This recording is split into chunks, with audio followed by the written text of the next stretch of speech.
How to know it's God's voice and not your own thoughts or the voice of the enemies.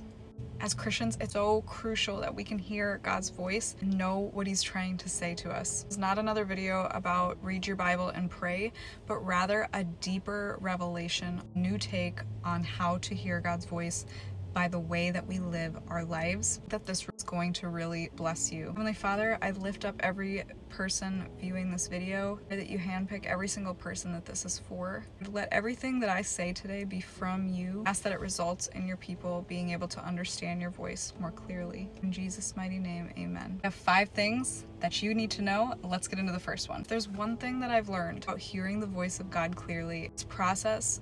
It's not as straightforward as we would like to make it, and it can't be rushed. I was raised a Christian. I've been in the church my whole life. I've had the Bible read to me my entire life, but it wasn't until much later that I truly was hearing the voice of God, specifically in regards to my situations, and I didn't really understand until years recent. And I'm going to share with you what I have learned that has helped me to get there. Number 1 is living with a heart of repentance. This is said all the time, but I really want to emphasize why we should go deeper with this one. The Bible says that we should genuinely repent of our sins. 1 John verse 6 through 10. So we are lying if we say that we have fellowship with God, but go on living in spiritual darkness. We are not practicing the truth, but we are living in the light as God is in the light. Then we have fellowship with each other, and the blood of Jesus, His Son, cleanses us from all sin. The Bible talks repeatedly about being genuine and having the correct heart posture, living in a repentant state. The Lord has put it on my heart so many times to talk in these videos about pride,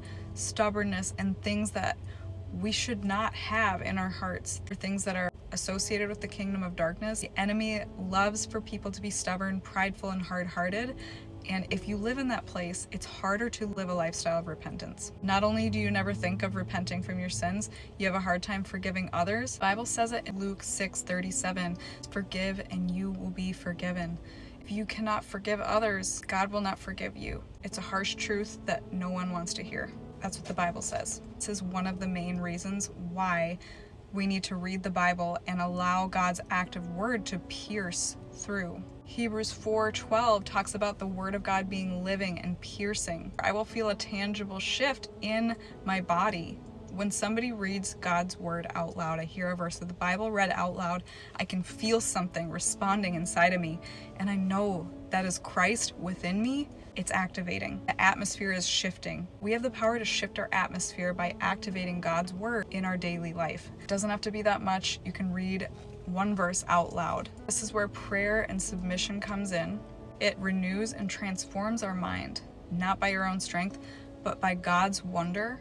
The way that He transcends in our life, He shifts. Suddenly we get to this point where we are able to look at ourselves, we feel like we have room to grow, and we can more acknowledge our shortcomings. We can identify our weak points because Christ is there with us, helping us to see them. Over time, if you continue down this road, even though it's not easy, being a Christian is not easy. Yes, there's perfect peace that comes with it, but you are going to have to go to battle every day. There are so many distractions. The enemy tries to get our thoughts and our attention, entertainment, our own thoughts. There's so many voices competing for the voice of the Lord, but the Lord is speaking to you today that He wants you to know His voice and be confident in it. So that is the goal. You know how the Bible says that seek the kingdom of God first and He will give you the desires of your heart? God will use our heart's desires to draw us towards Him, to bring us in, so He can counsel us, so He can give us sound advice, wisdom from His word, and He can do His work within us. I believe that God allows our heart's desires sometimes to be so big that there is no other way that they can become real without Him. You can get them by manifesting, you can get them by going to the kingdom of darkness, but that road leads to death. Your heart's desires can lead to life, and life more abundantly through Jesus. This also means that getting everything that you want, but not having Christ at the center of your life, it's a waste. It means nothing without God. The second one is constantly inviting the Lord into your pain, your stress, your suffering. Powerful emotions. These are some of the loudest voices. God created emotions, but if we're not careful, emotions can be rooted in a fear place, and if we cannot quiet them by reciting God's promises over our life, He will never leave me nor forsake me. I can do all things through Christ who strengthens me. Do not be anxious about tomorrow, for tomorrow has enough worries of its own. In all of your ways, acknowledge Him, and He will set your path straight. If we're not doing that, our emotions can become louder and we can struggle to hear God's voice. One time recently that the Lord spoke to me as I was in church, I was actually going through something very stressful, and I was reverting back to my old spiraling, like ruminating on the thought. He said so clearly, how long are you going to live with the old programming? I was led to 2 Corinthians 5:17. Everything old has gone, the new has come because of Christ Jesus. So I am a new creation in Christ Jesus. That means my mind is new. My mind has been renewed and made new through Christ. I need to remember that. I need to stop operating and living my life out like God didn't help me, because Jesus transformed me and has saved me. I have to get to the point where we understand that God is restoring our broken hearts, our broken minds, the way that life has gone that hasn't been good for us, but God can use everything for good, and this is a prime example of that. I once read that we can't put on God's armor, we can't actually pick it up if we're still holding on to brokenness and old pieces from the past. God is giving us something new every day. It's our job to receive it and partner with that. We can easily be blinded because of all this pain, right? How often have you felt like you're in panic because the situation has just hit you so hard? Even though you prayed, you're still dealing with the stress of it. How many of us can acknowledge that we've been there? I have. God never intended for you to stay there, and that is the whole point. Living our lives blinded, we are to come out of that. So say this prayer: Father, I have been dealing with this pain. Lord, I give it to you. I give you all the broken pieces. Thank you for making me new. Help me to feel it. Help me to know what to read to actually understand it. Help me to get it into my subconscious that I am being made new and restored. Thank you, Lord. I open my heart and I surrender to you right now. Everything that has been used to hurt me, let it be that you use that to restore me. Create me to be a new vessel, restored. I need new wineskins in this area, Lord. I promised in your word that everything is a new creation, that the old is gone and the new has come. I'm a new creation in Christ Jesus. I'm ready to start living my life from this place. By your stripes, I am made new. I am healed. In Jesus' name, amen. Next step, of course, is to start thinking and behaving like that. Whatever you can do to get your mind on track, even if you have to revisit certain scriptures, say certain prayers multiple times a day, we need to meditate on God's word so we can get it into our spirit. Speak it out, read it night and day. Be in prayer constantly. Imagine what a person who is healed and restored by Jesus, how they feel, what they do, what they go after, their relationships, how do they act? That person's lifestyle looks different. By now you can start to see, yes, it is about prayer, it is about reading the word, but we can't just stay on the surface with it. We have to engage with it. We have to start applying it and integrating it with intention into our lives. One way that you can know if you're hearing God's voice is by staying connected to the vine.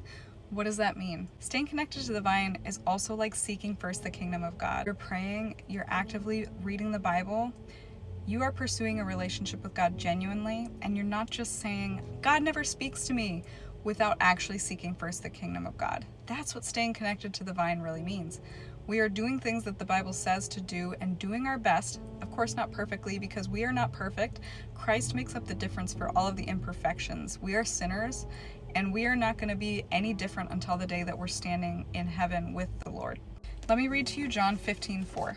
Remain in me, and I will remain in you. For a branch cannot produce fruit if it is severed from the vine. You cannot be fruitful unless you remain in me.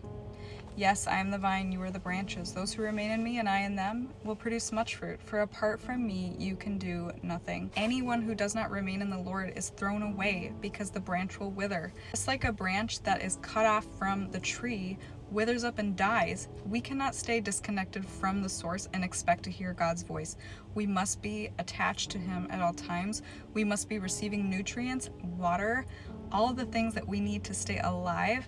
And that comes from spending time in the living Word of God and seeking first the kingdom. We need to repeatedly be doing this, not once, not twice, day after day. Recently, I realized that between church service once a week and the next weekend, it was too long in between church services. So even though I read the Bible daily, I feel an impact when I go to a church service in the middle of the week, or I do something with the body of Christ. I'm into the community. God has connected me with. I noticed the difference. It is just so marked that I started to understand why some churches do service in the middle of the week, like on Wednesday or Thursday, because they understand this principle in the Bible, staying connected to the vine, so we can understand what he's saying to us. So many of the words that I've recorded have been done right after I come out of church or Bible study, because the Lord has just dropped so much revelation and my spirit is overflowing with God's presence and just fresh revelation. I think one of the reasons for that is because God's word is being read out loud at church and in Bible study.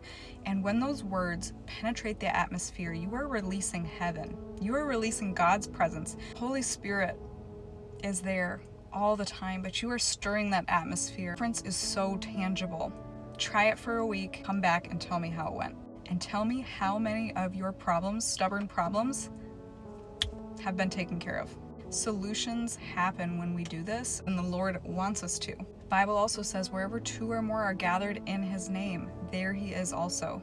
Number 4 is read and meditate on these scriptures. The first is Jeremiah 29:13.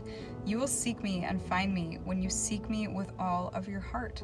Isaiah 30:21. Voice behind me says, this is the way, walk in it. This means that when you have sought God first, his kingdom, you desire to hear God's voice genuinely, the Bible says that his sheep will know his voice. I want to take a moment to say that if you are ever wondering if it's God's voice that you're hearing, we are supposed to test the spirits. We are supposed to test what we are hearing. The Bible even says test the spirits. Let me remind you of Samuel and Gideon. Gideon, he tested the Lord. He said, God, if it's really you speaking, I want you to do this with the wool overnight. And then when the Lord did it, he was like, awesome, but I need you to do it again. But this time do the opposite. He tested the Lord. The Lord actually followed through and confirmed that it was his voice. So that is one other thing that's built into this. If you are not sure, take that time and seek him and ask the Lord, Lord, confirm this for me. Confirm this for me in a way that I can understand, right? I don't know if you've ever heard of the minister Graham Cook. He does this thing that's stuck with me. He reads the Bible back to the Lord. And that's not because God doesn't know the word, but it's reminding him so it helps activate his faith, right? In that way, we're not doubting the Lord when we're asking for confirmation, but rather we are asking the Lord like, hey, I want to be tuned to you. I want to be sure. I know that I'm fallen. Help me get this right. Don't let me miss it. Help me out, God. He will come through for you. Samuel, when he was in mentorship under Eli the priest, when God was raising Samuel up in that situation, he started speaking to Samuel in the night. He said his name. Samuel actually mistook God's voice for Eli's at first, his mentor. 1 Samuel 3. One night, Eli, who was almost blind, had gone to bed. Samuel was sleeping in the tabernacle, and suddenly the Lord called out, Samuel. Yes, Samuel said. What is it? He got up and ran to Eli. He said, here I am. Did you call me? Eli said, I didn't call you. Go back to bed. They actually went through this 2 more times. 7 says, Samuel did not yet know the Lord because he had never had a message from the Lord before. So the Lord called a 3rd time, and once more Samuel got up. He went to Eli, and Eli said, boy, go lie down again.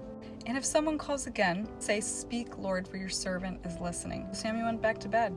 And then Samuel obeyed, and the Lord spoke to him. He gave him a message. When God is speaking to you, it will feel convicting. You will have peace.